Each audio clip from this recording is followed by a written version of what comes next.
एक बार की बात है, जादूपुर नाम के एक गांव में करतब दिखाती एक औरत एक रेड्डी के लिए गांव में आती है।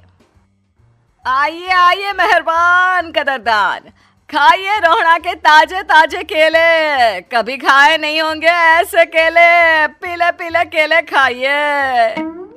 ये कहकर रोहड़ा हाथों में 4 केले लिए उन्हें सर्कल में जोर जोर से हवा में उछालती हुई करतब दिखाती है, जिसे देखकर आसपास के सारे बच्चे अपने अपने मम्मी पापा से उस औरत के पास जाने की जिद करने लग जाते हैं।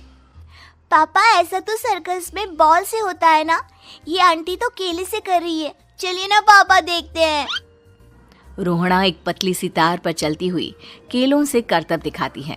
आते जाते सभी लोग बाहर रुककर उसके करतब देखते हैं और वाह वाही करते नहीं थकते। जैसे ही एक आदमी पास आकर उसे पैसे देने लग जाता है, तब वो कहती है, अरे नहीं नहीं साहब, मैं करतब तो बच्चों के मन को बहलाने के लिए करती हूँ। धंधा तो मेरा केले का है। पीछे देखो मेरी रिड्डी, जो भी मेरे केले खाएगा मेरी तरह चुस्त दुरुस्त और तंदुरुस्त हो जाएगा। पता चलता है क्या कि मेरी उम्र 55 की है। अरे पर ऐसे ठंड के मौसम में कोई केला क्यों खाएगा? ये ऐसे वैसे केले नहीं है साहब, ये शरीर में गर्मी देते हैं। ठंड को दूर भगाए जो भी रोहिणा के केले खाए। पापा, अगर मुझे केले नहीं मिले तो मैं घर नहीं जाऊंगी। तभी उसके पापा कहते हैं कि बेटा, केले ठंड में कभी गर्मी नहीं देते। ये सब कहने की बातें हैं, सामान बेचने का तरीका है इनका। पर पिंकी नहीं मानती। मैं केले खाऊंगी।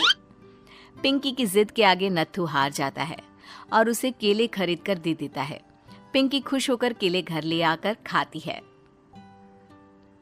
अब मैं भी करतब करूंगी, कितना मजा आएगा। जादुई केले।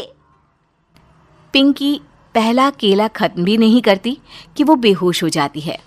दूसरे केले से एक काला धुआं आता है और रोहड़ा चुड़ैल बनकर बाहर निकल आती है। मेरे भूतिया केले बच्चे न खाए, ऐसा हो ही नहीं सकता। जादूपुर वालों, कब तक बचोगे? आ गई हूं मैं रोहड़ा, जिसका कोई नहीं कर सकता सामना। रोहड़ा पिंकी को गोद में उठाकर काले धुएं में कहीं गायब हो जाती है। शाम के वक्त नत्थू घर लौटता है और पिंकी को घर में ना पाकर उसकी माँ से कहता है, माँ पिंकी कहाँ है?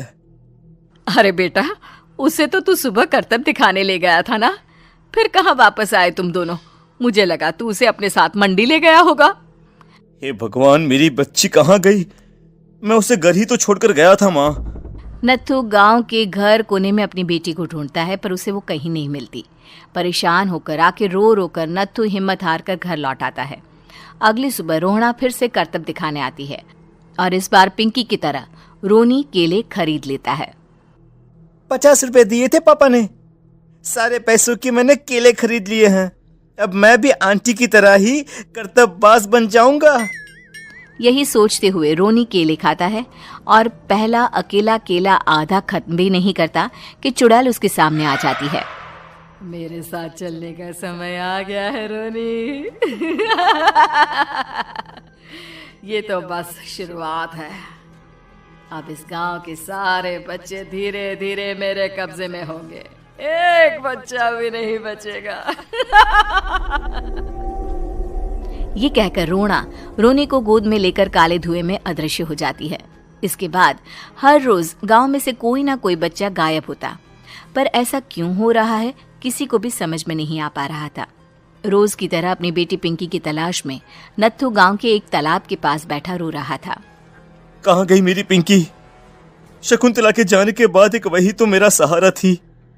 अरे उसकी आत्मा कोस रही होगी मुझे कि मैं अपनी बच्ची को संभाल भी नहीं पाया।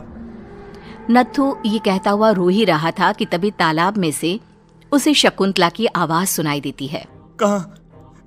कहाँ थी तुम शकुंतला? हमारी बच्ची और सारे गायब हुए बच्चे रोहड़ा के कब्जे में हैं। वो बच्चों को जो केले देती है उससे बच्चे बेहोश हो जाते हैं और उसके कब्जे में आ जाते हैं और वो उन्हें ले जाकर काली दुनिया में ले जाती है। पर वो ऐसा क्यों कर रही है? ये मैं नहीं जानती, पर उस दुनिया का रास्ता मैं आपको बता सकती हूँ। जहां ये नदी खत्म होती है वहां एक केले का पेड़ है, उसके नीचे एक दरवाजा है, वहीं से रास्ता जाता है उस दुनिया का। ये कहकर शकुंतला की आत्मा गायब हो जाती है। गांव के सभी लोग झुंड बनाकर उसी रास्ते से काली दुनिया में चले जाते हैं और वहां देखते हैं कि सारे बच्चे वहां काम कर रहे थे। पापा मुझे ले चलो यहाँ से। पापा पापा। सभी बच्चे अपने मम्मी पापा से लिपट जाते हैं। तो तुम लोग यहां तक आ गए? क्यों हमारे बच्चों को पकड़ लिया तूने? तुझे शिकार ही बनाना है तो ले, हम सब आ गए हैं, हमें खा ले।